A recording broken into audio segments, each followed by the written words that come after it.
Hello, my dear students. Welcome back to Balaji Online Classes. I am Sadia Khatun, and today I'll be teaching you mathematics of class 5th. I'll be teaching you chapter number 9 of your textbook, which is perimeter, area, and volume. So you need to understand these terms clearly, that what does perimeter mean, what does area means, and what does volume mean. If you have any plane figure, for example, a rectangle, okay, if this is a rectangle, and if I ask you that what is the perimeter of this, perimeter means the outer boundary of any surface, of if you say any figure, any closed figure है आपके पास और उसका अगर आपको boundary वाला portion, this portion, ठीक, outer boundary is called the perimeter. And what is area? Area means this, ये जो जितना पोर्शन कवर कर रहा है, इसके अंदर का जितना पोर्शन है, ये जो बाउंड्रीज के अंदर एनक्लोज्ड जितना पोर्शन है, that is called area. And what is volume? When we talk about volume, we refer to three-dimensional figures. और three-dimensional figures मैं क्यों कह रही हूँ? क्योंकि जिसमें कोई चीज contained होती है. When matter is contained in a body, ठीक, तो वो चीज होती है वॉल्यूम. वॉल्यूम का मतलब होता है कितना अमाउंट ऑफ थिंग कंटेन्ड है किसी भी चीज में, लाइक क्यूब में, क्यूबॉइड में, स्फीयर में, सिलेंडर में, कोन में, ठीक है, तो उसको हम लोग वॉल्यूम से रेफर करते हैं. तो अब हम लोग इंडिविजुअली इनके फॉर्मूला पढ़ेंगे और किस किस चीज का पेरीमीटर और एरिया निकालना है वो हमें इस चैप्टर में डील करना है. So first I will tell you the perimeter and area of a rectangle. What is the formula for calculating the perimeter or the area of a rectangle? You need to know two things. First one is the length and the second one is the breadth. This is the length and this is the breadth. These are the two sides that a rectangle has. These two are the lengths and these two are the breadth, because in a rectangle opposite sides are equal. So the formula for calculating the perimeter of a rectangle is 2 times length plus breadth. How does this come? Because आप length और breadth add करिए और यहाँ पर भी length और breadth है, तो इस वजह से we can write it as 2 times length plus breadth. Don't forget to put this bracket, because brackets play a very important role in mathematics. अगर आप सिर्फ इस तरह लिख देंगे ना 2l plus b, it is completely wrong. ठीक है, so do remember that it is 2 times length plus breadth. अगर आप इसको open करेंगे it will be 2l plus 2b. ठीक, तो bracket मत भूलिएगा. Area of a rectangle is equal to length into breadth, simply. Now one very important thing that I have to tell you is about the units. Units सही लगनी चाहिए. अगर suppose ये मैंने दिया 4 centimeter and this is 3 centimeter. If you are having the measurement in centimeters, you will put centimeter in perimeter, but not in area. In area, you are going to put the unit as centimeter square. Areas always have square units. You can write it as like this, centimeter लिख के superscript में आप छोटा सा 2 बना देंगे, that is also correct. या फिर आप इस तरह से भी लिख सकते हैं square centimeter, SQ dot centimeter. Centimetre या मीटर, आप जो भी यूनिट आपकी दी हुई है लेंथ और ब्रेथ की, आप वो यूज कर लेंगे. Next let's take the square and how do you calculate the perimeter and area of a square. This is a square. A square has all the sides equal.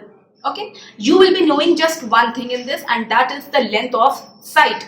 जो भी side की, एक side की अगर आपको length पता है, अगर एक इस टाइप सपोज इस साइड की पता है, तो यही तो सारी साइड्स की होगी. तो इस वजह से we have to just know the side length. So how we will calculate the perimeter of a square? Perimeter of a square is equal to 4 into side. जितना भी साइड लेंथ होगी आप उसको 4 से मल्टीप्लाई कर दीजिए, you will get the perimeter. But unit याद रखिएगा, अगर मीटर है तो मीटर लिखेंगे, सेंटीमीटर है तो सेंटीमीटर लिखेंगे, स्क्वायर यूनिट्स नहीं लगेगी. स्क्वायर यूनिट्स किस में लगती है? एरिया में. एरिया का फॉर्मूला होता है साइड इंटू साइड. जो भी आपको साइड लेंथ पता होगी आप उसी का स्क्वायर कर देंगे, मतलब साइड इंटू साइड करने पर आपको एरिया ऑफ स्क्वायर मिल जाएगा. यूनिट्स का ध्यान रखेंगे, मीटर स्क्वायर, सेंटीमीटर स्क्वायर, इस तरह से आपको यूनिट्स लगेंगी, मतलब स्क्वायर यूनिट्स होती हैं in case of area. The next is the volume. Volume जब भी निकालना होगा आपको वॉल्यूम 2 चीजों का निकालना है, क्योंकि मैंने बताया था 3 डायमेंशनल फिगर्स की हम लोग बात करते हैं तब वॉल्यूम कैलकुलेट होता है. इसका मतलब यहाँ पर हमारे पास 3 डायमेंशन होंगे, length, breadth and also the height. तो इस वजह से जब लेंथ, ब्रेथ और हाइट मिलके एक हम लोगों के पास फिगर बन के तैयार होगा या शेप बनकर तैयार होगा, that is called a cuboid. ठीक, तो क्यूबॉइड में हमारे पास 3 चीजें होती हैं, length, breadth and height. So in order to calculate the volume of a cuboid, we have the formula as volume of cuboid is equal to length into breadth into height. तीनों dimensions length breadth और height को आप तीनों को multiply कर दीजिए, you will get the volume of cuboid.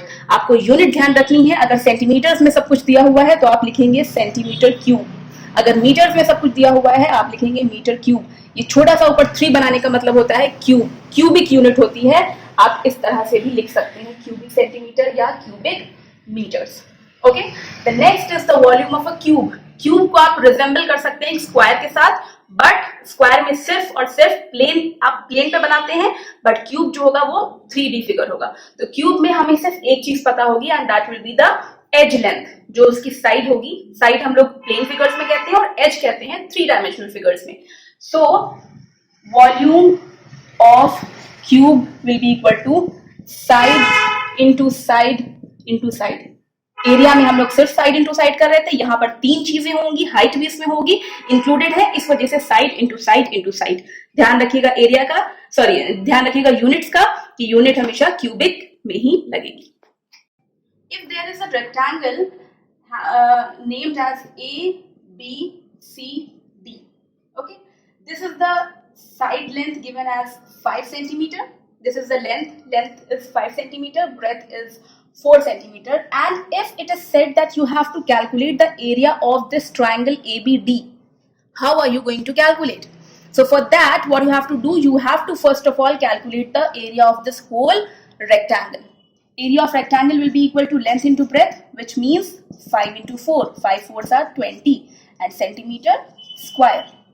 This is the area of this whole figure, but you have to just calculate this half area.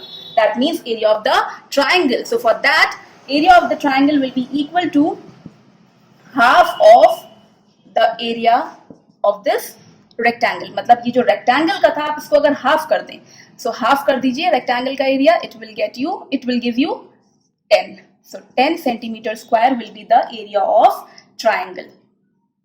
If this is a figure, now you must be seeing that this is neither a square nor a rectangle or nor a triangle also. So what you need to do for calculating the area of this figure, you have to split this figure into 2 figures, which means कि अगर आप यहाँ से इसको construct कर दें, एक line draw कर दें, तो क्या हो जाएगा, ये एक अलग पार्ट बन गया और ये एक अलग पार्ट बन गया. ठीक है. If the dimensions are for example 3 centimeter, 5 centimeter and 2 centimeter. ठीक. तो आपको इस पूरे कंबाइंड फिगर का अगर एरिया निकालना है तो आप क्या करेंगे, 3 अगर इधर है तो यहां तक 3 होगा और ये रिमेनिंग कितना बचेगा, अगर ये पूरा 5 है और इतना 3 है, सो इतना हो जाएगा 2. तो इस 5 को आप स्प्लिट करके लिख सकते हैं 3 and 2. ठीक. अब आप पहले इस रेक्टेंगल का एरिया निकालेंगे, एरिया ऑफ रेक्टेंगल. तो अगर आपको फिगर का निकालना है, एरिया ऑफ फिगर, वो क्या होगा, area of rectangle plus area of triangle. ठीक.